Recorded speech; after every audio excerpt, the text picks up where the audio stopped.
मध्य प्रदेश में 2018 में कांग्रेस ने सरकार बनाई, लेकिन ज्योतिरादित्य सिंधिया के साथ 22 विधायकों के दल बदलने के कारण कांग्रेस की सरकार गिर गई। उसके बाद साल 2023 और उसके बाद साल 2024 में हुए विधानसभा और लोकसभा के चुनाव में भी कांग्रेस को हार का सामना करना पड़ा और इसके पीछे एक जो सबसे बड़ी वजह निकल कर आई वो कांग्रेस के अंदर मौजूद स्लीपर सेल की थी।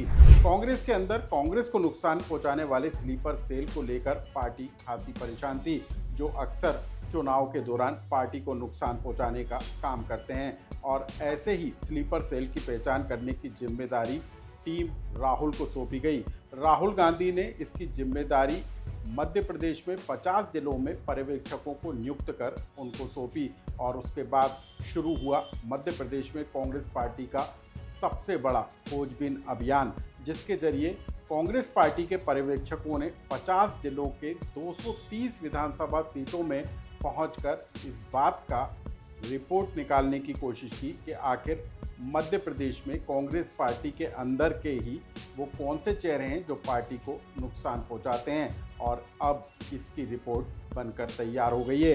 कितने स्लीपर सेल की पहचान हुई और अब कांग्रेस पार्टी उन पर क्या एक्शन लेने जा रही है, इस खबर को विस्तार के साथ जान लीजिए। नमस्कार, मैं हूं अनुराग श्रीवास्तव और आप देख रहे हैं लोकमत हिंदी। मध्य प्रदेश कांग्रेस पार्टी के अंदर पार्टी को ही नुकसान पहुंचाने वाले स्लीपर सेल कौन हैं? मध्य प्रदेश कांग्रेस पार्टी ने आखिर ऐसे स्लीपर सेल की पहचान करने के लिए वो कौन सा कदम उठाया, जिसके बाद आंकड़ा निकल कर आया, वो जानकर खुद कांग्रेस पार्टी के नेता भी हैरान हो गए। मध्य प्रदेश में कांग्रेस को डैमेज करने वाले नेताओं की पहचान करने के लिए टीम राहुल ने मध्य प्रदेश में किस तरीके से अभियान चलाकर मैदानी स्तर पर इसकी जानकारी जुटाई, ये भी बेहद चौंकाने वाला है। मध्य प्रदेश में साल 2018 में कांग्रेस सत्ता में आई, लेकिन ज्योतिरादित्य सिंधिया के दल बदलने के कारण 22 विधायकों के पार्टी छोड़ने के कारण तत्कालीन कमलनाथ सरकार गिर गई और उसके बाद उपचुनाव हुआ। साल 2023 के चुनाव हुए, 2024 का लोकसभा चुनाव भी हुआ, जिसमें कांग्रेस पार्टी को करारी शिकस्त का सामना करना पड़ा। लेकिन इसमें भी कांग्रेस पार्टी को अपनों ने ही नुकसान पहुंचाने का काम किया। कांग्रेस पार्टी के अंदर मौजूद स्लीपर सेल ने ही पार्टी को डैमेज करने का काम किया और इसकी वजह से कांग्रेस पार्टी लगातार धरातल पर सिमटती हुई नजर आई। 2023 के चुनाव में बड़ी संख्या में कांग्रेसियों ने दल बदलकर बीजेपी का दामन थामा और ये जो चरण था, जो कदम था, वो रुका नहीं। जीतू पटवारी के प्रदेश कांग्रेस अध्यक्ष की कमान संभालने के बाद भी बड़ी संख्या में कांग्रेस नेताओं ने दल बदलकर बीजेपी का दामन थाम लिया। साल 2024 के लोकसभा चुनाव में जीतू पटवारी के नेतृत्व में कांग्रेस पार्टी जब आगे बढ़ती हुई नजर आ रही थी, तब कांग्रेस के सबसे सीनियर नेता सुरेश पचौरी, दीपक सक्सेना, गजेंद्र सिंह कालूखेड़ी, राम निवास रावत, राहुल लोधी जैसे बड़े चेहरे बीजेपी में शामिल हो गए। और इसके बाद मध्य प्रदेश में कांग्रेस पार्टी ने एक बार फिर खुद को संगठन स्तर पर मजबूत करने के लिए कवायद शुरू की।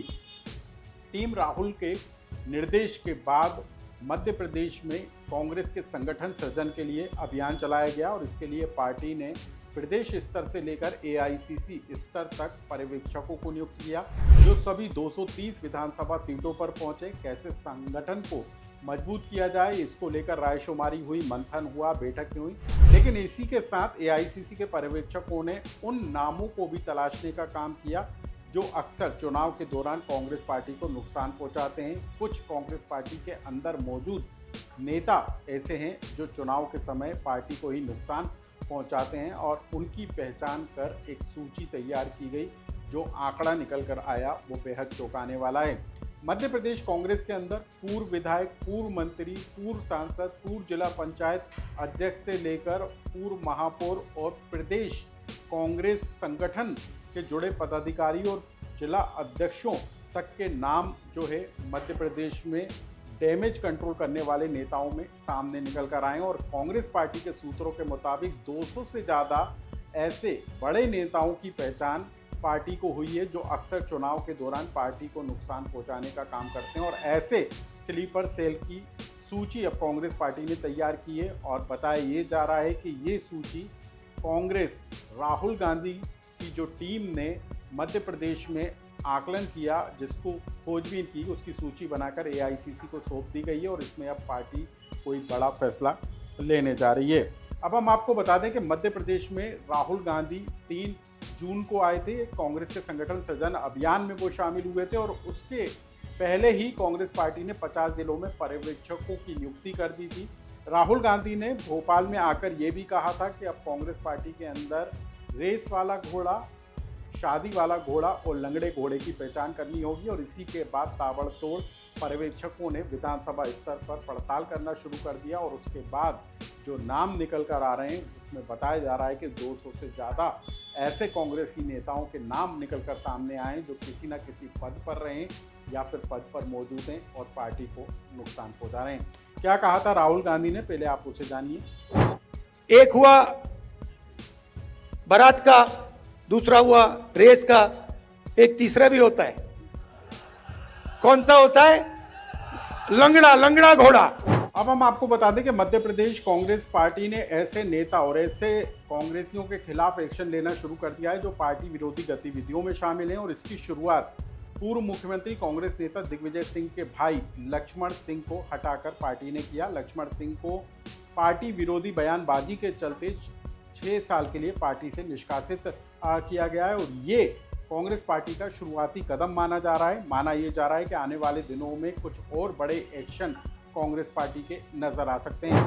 लेकिन अब हम आपको ग्राफिक्स के जरिए सिलसिलेवार बताते हैं कि आखिर कैसे कौन से नेताओं ने खुलकर नुकसान पहुंचाया, जिनकी सूची भी पर्यवेक्षकों ने तैयार की है। उनमें ज्योतिरादित्य सिंधिया, जिनके साथ 22 विधायक शामिल थे, सुरेश पचौरी, पूर्व सांसद गजेंद्र सिंह कालूखेड़ी का भी नाम शामिल है। पूर्व विधायकों में दीपक सक्सेना, रामनिवास रावत, राहुल लोधी, कमलेश्वर शाह, विशाल पटेल, संजय शुक्ला, गंभीर सिंह का नाम शामिल है। छिंदवाड़ा से कांग्रेस महापौर विक्रम आहाके और इंदौर से अक्षय कांति बम का नाम भी निकल कर आया है। इसके अलावा भी कई जिला अध्यक्ष, संगठन से जुड़े पदाधिकारियों के नाम भी निकल कर सामने आए जिन्होंने कांग्रेस पार्टी को एंड मौके पर धोखा देकर बीजेपी का दामन थाम लिया था। बताया ये भी जा रहा है, बीजेपी ने जो दावा किया था कि जो बीजेपी का संगठन बनाने का जो अभियान चलाया गया था उसमें 40% जो सदस्य थे वो कांग्रेस के कार्यकर्ता थे, ऐसा दावा बीजेपी की तरफ से किया गया था। लेकिन अब हम आपको बता दें कि सिंधिया के साथ दल बदल करने वाले नेताओं में से 13 को शिवराज सरकार मंत्रिमंडल में मंत्री बनाया गया था, लेकिन अब मोहन की सरकार है और 3 जो सिंधिया समर्थक हैं उन्हें मंत्री बनाया गया है। कमलेश शाह, जो कि चौरई छिंदवाड़ा से कांग्रेस के विधायक थे, उनको पार्टी ने अभी तक कोई पद नहीं दिया है, यानी कि वो विधायक के विधायक हैं। इसके अलावा बीना से कांग्रेस की विधायक निर्मला सप्रे ने भी बीजेपी की सदस्यता ले ली थी, लेकिन अब तक बीजेपी ने उनके बारे में कोई बड़ा फैसला नहीं किया है।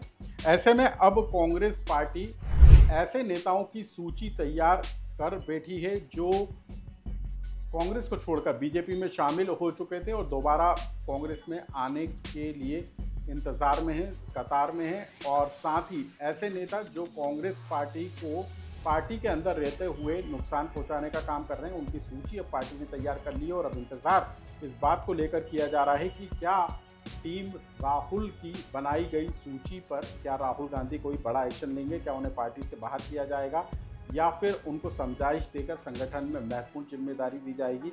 इन सब पर अब सबकी नज़र टिकी है। लेकिन अब ये साफ हो गया है कि मध्य प्रदेश में कांग्रेस को मजबूत बनाने के लिए राहुल गांधी ने सीधे मॉनिटरिंग करने का काम कर दिया और ऐसे स्लीपर सेल की तलाश पूरी होने के बाद अब राहुल गांधी का अगला कदम क्या होगा, इस पर सबकी नजरें हैं। कांग्रेस पार्टी से जुड़ी इस सबसे बड़ी खबर को लेकर आपका यदि कोई सुझाव या कमेंट हो तो हमें कमेंट्स बॉक्स में लिखकर जरूर बताएं।